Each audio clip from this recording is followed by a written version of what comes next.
राजनीति करना।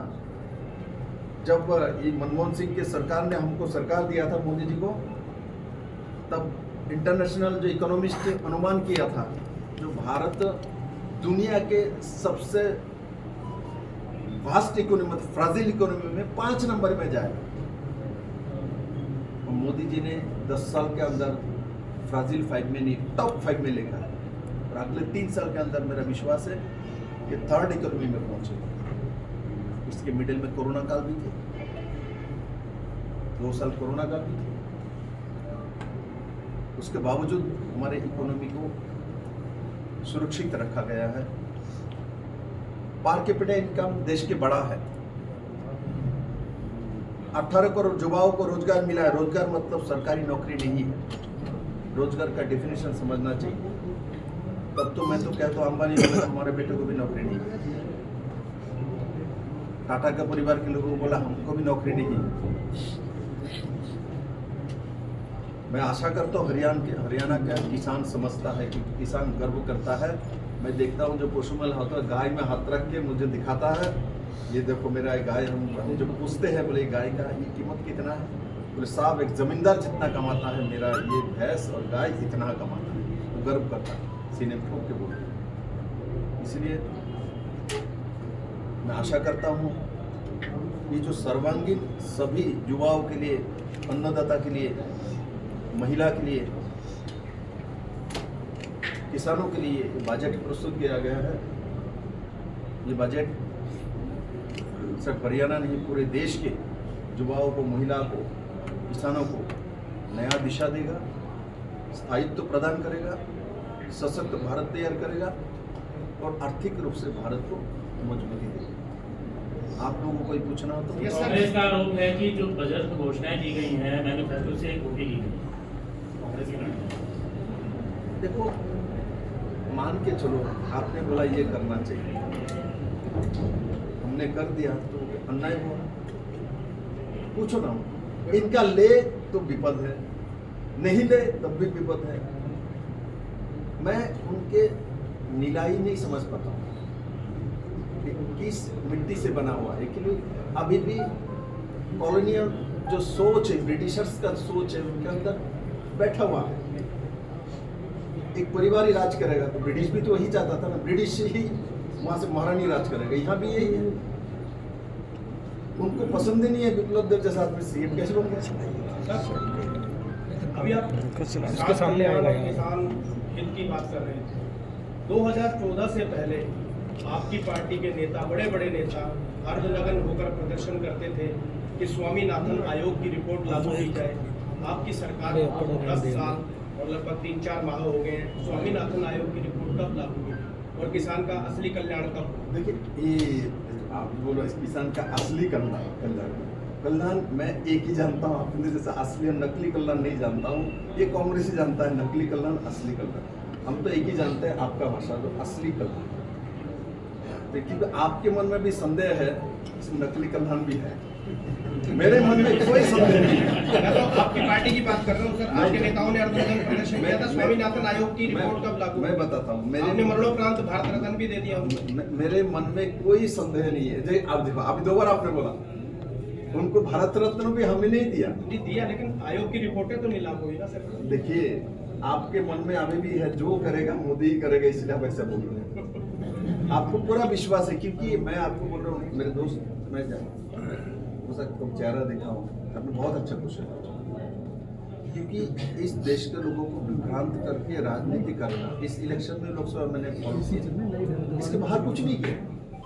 ठकाठक 8,500 रुपये महिला के घर में आ गया, मेरे बहन के घर में आया कि मान लीजिए हाथ में लेके बैठा हुआ, इधर आलू दो उधर सोना निकलेगा, कितना कुछ है। मैं तो क्या तो आलू दे तो वहाँ चिप से निकलेगा, वहाँ से कहाँ सोना निकलेगा। वो कहते हैं फिर आपने इम्प्लांट कर दिए थे बंदे, आपने पप्पू बना दिया राहुल गांधी को। नहीं, हम क्यों, हमें ऐसे शब्द नहीं बोलते थे। अभी देश के सबसे बड़ा पार्लियामेंट लोकसभा का अपोजिशन लीडर है। मैं आप लोग बताते से इतने उनको बोलूँगा, कृपा करके लीडर ऑफ अपोजिशन का मर्यादा को बनाए रखें। ये देश की हल्के बात ना करें। हल्के सोच ना रखें तो देश लीडर ऑफ अपोजिशन को भी देखता है, उनका भी दायित्व होता है। सर आपने 8.5 की बात की, 8.5 की बात की, तो ये फ्रीबीज वाली जो है ये पहले काफ़ी सिस्टम इस पर लागू और लगाम लग गई थी। केजरीवाल ने दोबारा शुरू कर दिया इसको, फ्रीबीज को उसको देखते हुए कांग्रेस भी कर रही है और बीजेपी भी अब कर रही है। फ्रीबीज हर जगह फ्रीबीज बांटी जा रही है, किसानों को सम्मान याद दी जा रही है, हर जगह दी जा रही है। मतलब ये फ्रीबीज वाला जो चलन है ये कब तक रहेगा? फ्री हमने ऐसा नहीं कि मैं हरियाणा के बारे में इतना कह सकता हूँ। मैंने देखा आम आदमी पार्टी के एक कुछ घोषणा हुआ है, 5 बड़े बड़े घोषणा। मैं पहले दिन से ही बोलता हूँ, मैं हरियाणा को बहुत ज़्यादा समझता हूँ नहीं कहता हूँ, तो कुछ तो समझने की कोशिश किया। हरियाणा के लोग देने वाला है, लेने वाले नहीं है। केजरीवाल के परिवार आके मांगे, हरियाणा के लोग उनको दाल रोटी दही घी मक्खन खिला देगा। यहाँ कहाँ बांटने के लिए फ्री में लेके जाओ। मैं तो केजरीवाल के लोगों को बोलता हूँ, यहाँ मांगवा कि इनके हरियाणा के हर घर में जाओगे, खाली हाथ में नहीं जाओगे केजरीवाल, आपको रोटी मिलेगा, वोट नहीं मिलेगा। क्योंकि ये जनता जानता है जो आपने कहा आपने जो कहा वही हरियाणा के सभी का कहना है। आप अकेला ऐसा सोच नहीं रखते, मैं जानता हूँ, इसीलिए आपने से ही बोला, मैं आपके सहमत हूँ। सर आप मुख्यमंत्री भी रहे हैं तो आपको पता है कि देश या प्रदेश चलाना कितना मुश्किल होता है। वैसे फ्रीबीज हम बांटते रहें और लेकिन उनको सशक्त ना करें, मतलब वो अपना पैसा कमा सके। देखिए, सशक्त करने के लिए ही प्रधानमंत्री जी ने इसमें इंटर्नशिप योजना टॉप 500 कंपनीज को में लाया, कॉम्पिटिटिव एग्जाम में जा कंपटीशन करे, किंतु इसके लिए 1 साल समय दिया रोजगार के साथ। तो उसको तो मैं दाल चावल खा के शहर में जहाँ भी रहेगा रह सकता है, रेंट में रह के 4 बच्चे एक साथ वो काम कर सकते हैं। देन उसका अंदर जो क्वालिटी है उसी के बल पर वो उस कंपनी से नौकरी लेगा। विप्लव देव जी, आपने बताया कि आपकी मंशा सही है, तो जो कृषि कानून है और अग्निवीर है, लोगों को क्यों नहीं समझा पा रहे आप? अच्छा देखिए, लोगों को आप समझे ना, अग्निवीर में कितना हरियाणा सरकार ने घोषणा कर दिया, यहाँ नौकरी मिलेगी, इसको ये सुविधा मिलेगा, हमसे ज़्यादा आपको मालूम है। मैं कहता हूँ मेरे मित्रों, आप लोग भी अपनी मीडिया के कलम के माध्यम से कलम से बड़ा कुछ नहीं होता। मैं बंदूक को बड़ा नहीं मानता हूँ, कलम को बड़ा मानता हूँ। कलम पेन दुनिया चेंज बना सकता है, बिगड़ भी सकता है। सर आप लोग बताइए, जब अग्निवीर के माध्यम से हरियाणा सरकार ने जो घोषणा की, माननीय मुख्यमंत्री नायब सिंह सैनी जी ने, इनको हर तरह का सुविधा देने के लिए, परिवार को सम्मान के लिए योजना लागू है। और इसको मैं आपको अनुरोध करूंगा, आप लोग इसको बताइए और विभ्रांत करने वाले लोगों को पहचान कराइए। ये लोग विभ्रांत कर कुछ नहीं करने वाला है। कांग्रेस पार्टी सर घर घर जा रही है, जैसे गांव-गांव की हरियाणा मांगे हिसाब, जनता हिसाब बीजेपी को देगी इस बार या कांग्रेस को? देखिए, आपको क्या लगता है भारत के किसानों को, गांव में किसानों को जो उन्होंने नहीं पढ़ा लिखा, ऐसा तो अभी हरियाणा में नहीं है, क्योंकि हरियाणा पहला प्रदेश है जो शिक्षित पंचायत, हमारा हरियाणा ही है ना, शिक्षित पंचायत हमारे हरियाणा से हुआ है। इसलिए वो मूर्ख बनाने चले हमारे को नहीं कर सकते, क्योंकि हमारे लोग पढ़े लिखे भी है, समझदार भी है। मैं आपको एक विषय बताना चाहता हूँ, जानते हैं स्वामी विवेकानंद को पूछा गया था कि आपके देश के उस समय यूरोप में जब प्रवास में गए थे, आपके देश के किसानों को तो भाई पढ़ा लिखा ही नहीं, अनपढ़ गवार है, क्या जानेंगे। तो स्वामी जी ने किसी किसान को वहाँ पूछ लिया, समय कितना हुआ, व्हाट इज द टाइम, तो हाथ निकाल के घड़ी निकाल के सब देख के उनको टाइम बताया। और स्वामी जी ने कहा, हमारे देश में जाओ, किसान खेती में काम करता है और सूरज की तरफ देख के बता देगा कितना बजा है। इसलिए हमारे देश के लोगों के साथ आपका तुलना मत करो, हमारे देश के लोग जन्मजात शिक्षित हैं। सर अभी लोकसभा सत्र के दौरान सिरसा की सांसद और पूर्व केंद्रीय मंत्री कुमारी शैलजा ने एक वक्तव्य दिया है कि झारखंड, हरियाणा और महाराष्ट्र के लिए बीजेपी ने बजट में कुछ भी प्रावधान नहीं रखा है, और वो प्रावधान इसलिए नहीं रखा है कि तीनों राज्यों में बीजेपी मान चुकी है कि वो पूरी तरह हारने वाले हैं। आपकी क्या प्रतिक्रिया? मैं उसके बाद बोलने वाला था पार्टी साहब, शैलजा जी जो वहाँ कांग्रेस की तरफ से बोलने का उनको मौका दिया गया था, वो इलेक्शन को देखते उनको मौका दिया गया। राजनीति वो लोग कर रहे थे, और विप्लव देव को जो मौका दिया गया था वो अंतिम व्यक्तियों को मौका दिया था। दो हमारे आसपास में MP बनकर 2 ही सीटें। आज तक त्रिपुरा का किसी MP को शुरुआत करने का मौका नहीं दिया। इससे सीखना चाहिए नरेंद्र भाई मोदी से, भारतीय जनता पार्टी से, जब हम लोग राजनीति के लिए राजनीति नहीं करते। दूसरी बात, जिनको विश्वास है जो हमारा ही रहेगा वो रेतरी नहीं बढ़ता, वो जानता ही घर हमारा है, उनको संभालना है। जैसे मेरे मित्र ने उठाया जो फ्री में बंटना वो करना, ये ठीक नहीं है।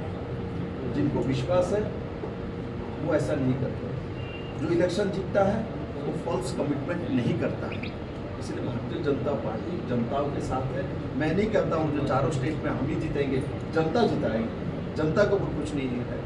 किंतु मैं ये मानता हूँ नरेंद्र मोदी जी के नेतृत्व में देश में जो काम हुआ उसका प्रतिफल इस 4 राज्य में निश्चित आएगा और जनता इसका भली भांति जानते हैं। लोकसभा इलेक्शन में जिस तरीके से झूठ बोल के प्रचार करके लोगों का वोट लिया गया, मैंने देखा इलेक्शन के बाद उत्तर प्रदेश में आगे लोग कांग्रेस को बीच में खड़े हो गए, दिग्विजय सिंह के सामने खड़े हो गए, हमारा 8,500 का कहाँ मिलेगा, कौन लाऊ। तो इनके नेता भगे हुए। किंतु हमने किसान सम्मान निधि के माध्यम से 6,000 रुपये सालाना देते हैं, आज भी देते हैं, अगले जो सालों में वो भी देते रहेंगे। हम लोग 80 करोड़ जनताओं को फ्री अनाज देते हैं, आज भी देते हैं, अगले 5 साल तक देते रहेंगे। इसलिए मोदी जी का गवर्नमेंट जो है वो एक प्रमाणित गवर्नमेंट है।